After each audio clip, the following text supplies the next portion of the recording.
ආයිබෝවන් Nexus Homes වෙතින් ඔබව සාදරයෙන් පිළිගන්නවා Build Smart with Nexus video මාලාවේ තවත් අලුත් වැඩසටහනකට. ඉතින් අද අපි කතා කරන්න යන්නේ අපේ සිහින ගෙදර හදලා ඉවර වුණාට පස්සේ ඒකේ අනාගතය රැක ගන්න තියෙන හරිම වැදගත් පියවරක් ගැනයි. හිතලා බලන්න ලස්සනට හීන මවපු ගේ හදලා ඉවරයි. හැමදේම හිතපු විදිහටම තියෙනවා. ඒත් එක ප්‍රශ්නයක් තියෙනවා.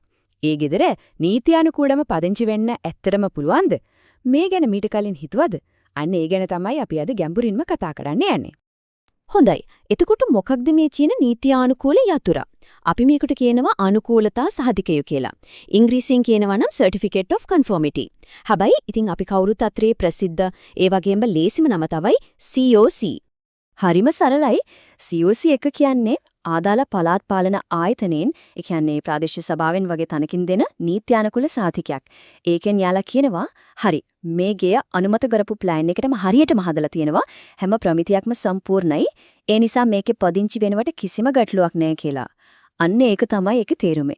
එතකොට ඇයි මේ COC එකක් මෙච්චරටම වැදගත් වෙන්නේ? මේකෙන් අපේ දේපලට ලැබෙන ඇත්තම වටිනාකම මොකද්ද? හරි. අපි දැන් බලමු මේක අතේ තියෙනකේ තියෙන වාසි මොනවද කියලා. මේ වාසි ටික දිහා බැලුවම තේරෙයි මේක කොච්චර වටිනවද කියලා. 1.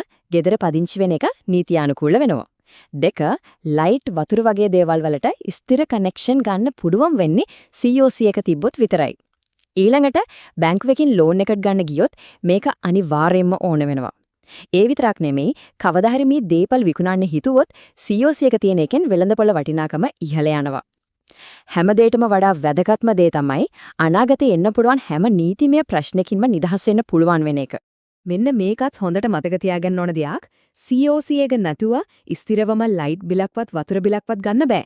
ගන්න පුළුවන් తాවකාලිකව විතරයි. ඒවට යන වියදම සාමාන්‍ය ගානට වඩා සෑහෙන්න වැඩි.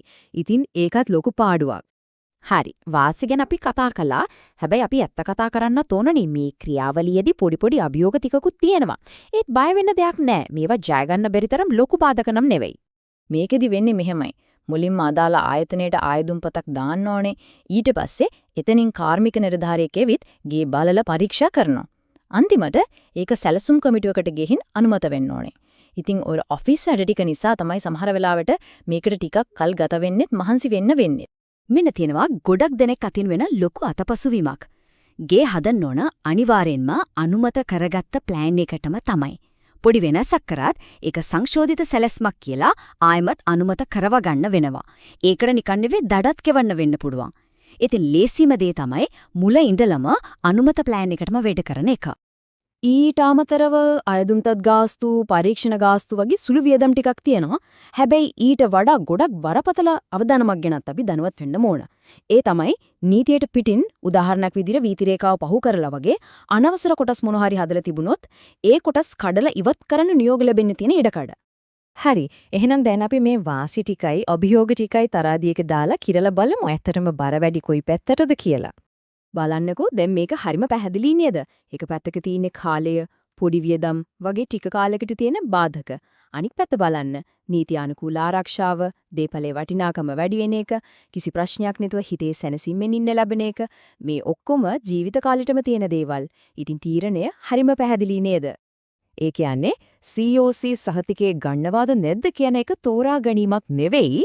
ඒක තමන්ගේ මහන්සියෙන් හදාගත්ත දේපල ආරක්ෂා කරගන්න ගන්නම ඕන බුද්ධිමත් වගේම අත්‍යවශ්‍යම පියවරක්. අපි මේ කතාව අවසන් කරමු මෙන්න මේ අදහසත් එක්ක.